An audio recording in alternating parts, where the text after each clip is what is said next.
السلام علیکم، how are you? آج آپ سے نا بڑی امپورٹنٹ بات کرنی ہے، اور یہ بات جو ہے نا، یہ والی فیلنگ ہر ایک انسان میں ہوتی ہے جو سینسیٹیو ہوتا ہے، اور کافی سارے لوگوں کے ساتھ ایسی چیز ہو چکی ہوگی۔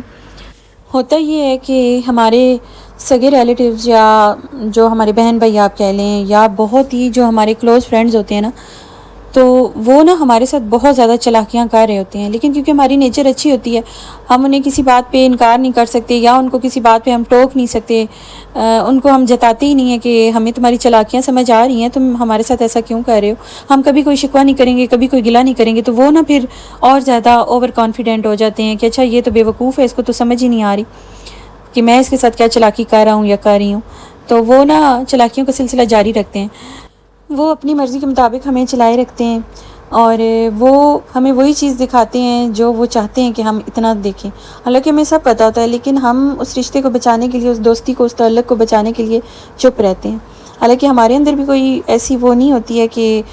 وہ ہم سے سپیریئر ہوتے ہیں اور ہم ان سے کم ہوتے ہیں، تو اس لیے ہم نہیں، ایسا کچھ نہیں ہوتا، بس ہم اپنی اچھی نیچر کی وجہ سے نا سب کچھ برداشت کرتے چلے جاتے ہیں۔ لیکن نا ایک پوائنٹ آ جاتا ہے لائف میں کہ جب ہم ڈپریشن کا شکار ہو جاتے ہیں، ٹھیک ہے، ہم نے اتنا سر چڑھا لیا ہوتا ہے نا لوگوں کو کہ ہم انہیں کچھ کہہ بھی نہیں سکتے،